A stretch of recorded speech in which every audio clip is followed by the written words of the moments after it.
There is an underground city in Turkey 18 stories deep, and archaeologists stopped digging after 8 floors.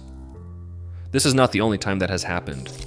7 ancient discoveries across 6 countries share the same unsettling pattern: found, documented, acknowledged, and then never fully pursued. From sealed caverns to reburied stones, each one raises the same question. Why did the investigation stop? It starts beneath Cappadocia. Number 7. In 1963, a resident of Derinkuyu, Turkey, broke through his basement wall and found himself at the entrance to a vast underground city.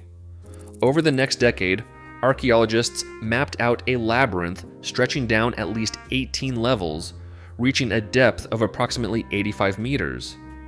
The upper floors revealed communal spaces, stables, ventilation shafts, and massive stone doors, evidence of a settlement capable of sheltering thousands. Surveys estimate the total floor area at 45,000 square meters. Yet, despite the scale, only the first 8 floors have been excavated and made accessible. In 2007, the Turkish Ministry of Culture imposed a limited access permit, freezing all intrusive excavation below 30 meters pending further safety assessments. The directive, still in effect, cites structural stability and preservation, but leaves more than 30% of Derinkuyu sealed and unmapped. The lower chambers, visible on old survey plans and hinted at by modern ground-penetrating radar, remain off-limits. Derinkuyu stands as a rare case where an acknowledged archaeological marvel is both protected and deliberately left unexcavated, its deepest secrets still locked in darkness beneath Cappadocia. Number 6. In 2005, a Bosnian-American businessman named Semir Osmanagic announced that Visosica Hill in central Bosnia was not a natural formation, but a colossal man-made pyramid. At 213 meters, the hill rises higher than the Great Pyramid of Giza, and Osmanagic's claim drew immediate media attention, along with a provisional excavation permit from the Bosnian Ministry of Culture. Early surveys revealed a strikingly regular shape and layers of stone blocks at the surface, prompting a wave of volunteer-led digging and the creation of a dedicated archaeological foundation. Yet the scientific response was swift and decisive. By 2010, independent geological teams from the University of Sarajevo and the Institute of Geophysics had completed detailed core samples and sediment analysis, concluding that the hill's internal structure matched natural anticlinal ridges common to the region. The European Association of Archaeologists issued a formal warning, and the Bosnian ministry revoked all excavation permits, citing the need to protect the site under heritage law. Since then, research has been limited to surface surveys and guided tours. No deep core drilling or large-scale excavation has been allowed, leaving the debate unresolved and the bulk of the so-called pyramid untouched beneath the soil. The Bosnian pyramids remain a case where controversy alone has been enough to halt exploration, freezing both scientific inquiry and public funding in place. Number 5. In December 1992, a group of villagers in Zhejiang Province, China, drained a shallow pond and uncovered the first entrance to what would become known as the Longyu Caves.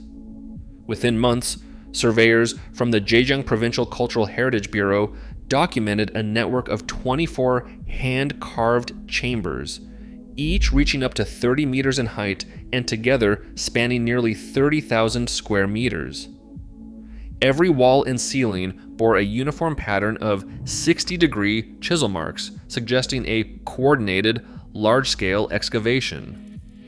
Laser scans conducted in the mid-1990s captured the precise geometry of 3 main chambers, revealing a level of symmetry and finish rarely seen in ancient subterranean works. Despite these findings, only about 30% of the complex was ever formally mapped. By 1997, rising concerns over structural safety and unauthorized tourism led the site's private owners under provincial guidance to reseal most entrances with reinforced concrete. Official records cite risk of collapse and liability as primary reasons for closure, halting further archaeological investigation. Today, the majority of long-use chambers remain filled and inaccessible, their original purpose, construction methods, and historical context still unresolved. The caves stand as a case where the scale of the unknown far exceeds what has been explored, with the decision to backfill driven as much by corporate caution as by scientific uncertainty. Number 4. In June 1986, deep inside a limestone cave beneath Mount Owen in New Zealand, a team of cavers uncovered a relic that looked almost recent, a massive clawed foot, skin and muscle still intact, protruding from ancient sediment. The specimen, accessioned by Te Papa, New Zealand's National Museum, proved to be the mummified forelimb of a giant moa, a bird species thought to have vanished centuries earlier. Accelerator mass spectrometry placed the claw's age at around 350 BCE, making it one of the best preserved examples of extinct megafauna ever recovered. Yet, as soon as the initial radiocarbon results were published, the scientific process stalled. A grant proposal to extract ancient DNA was denied, and further destructive testing was blocked by museum policy, citing the claw's singularity and the risk to its preservation. The artifact remains in storage, cataloged but effectively frozen in time. While the cave system where it was found has never been fully mapped, funding for additional surveys dried up after the first wave of attention. The Mount Owen Claw stands as a rare case where the barrier to discovery is not the scale of the site, but the limits imposed by budget and collection management, leaving both the specimen and its context largely unexplored.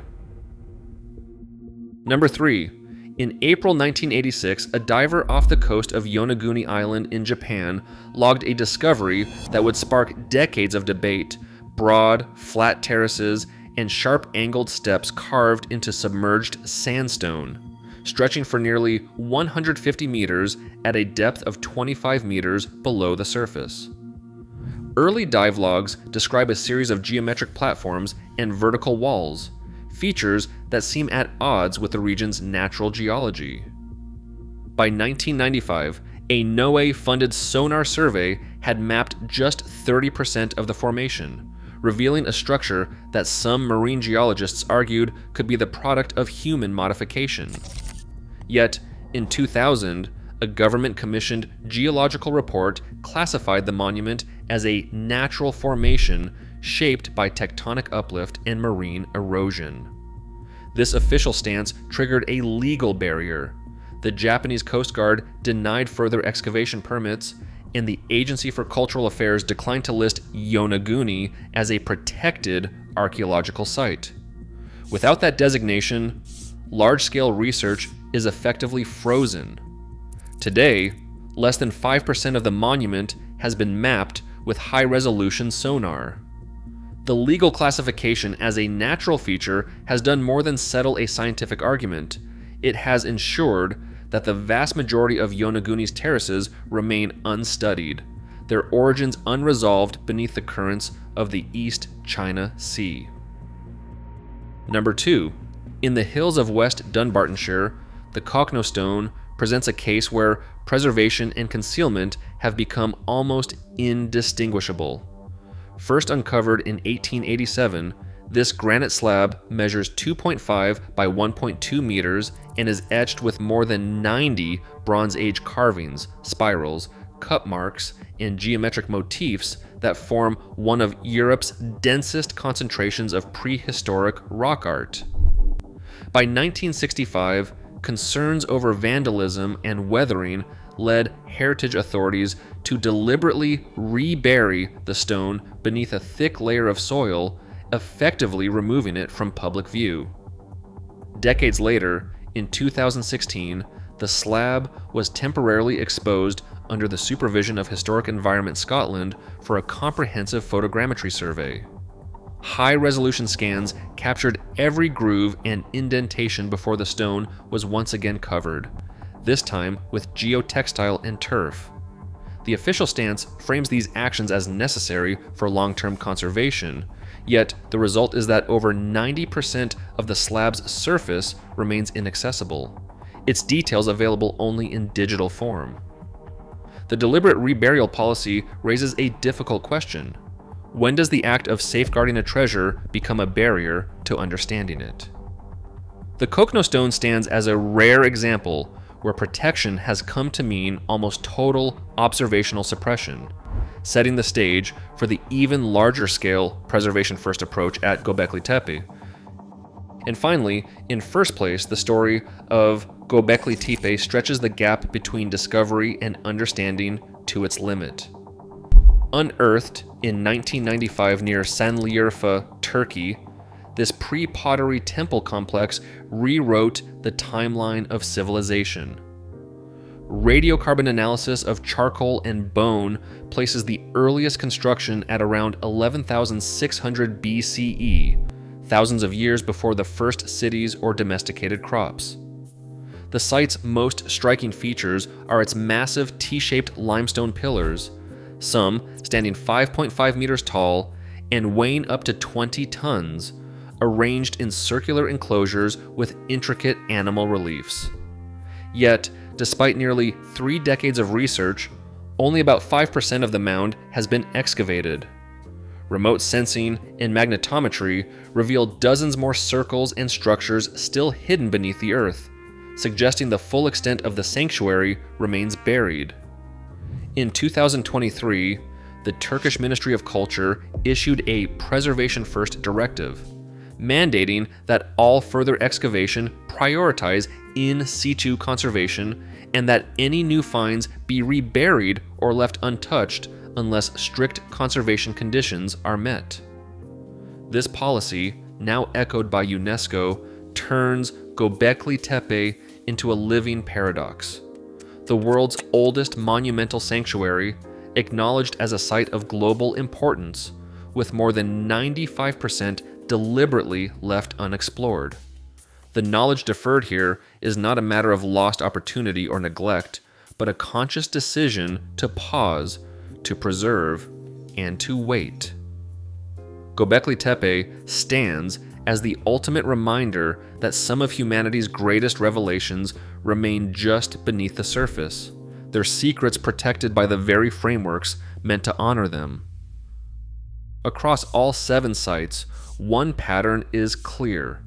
Our most remarkable finds are often left half-buried, their questions unanswered. The gap between discovery and investigation persists, not from lack of evidence, but from hesitation to confront the unknown. History's greatest mysteries remain just beneath the surface.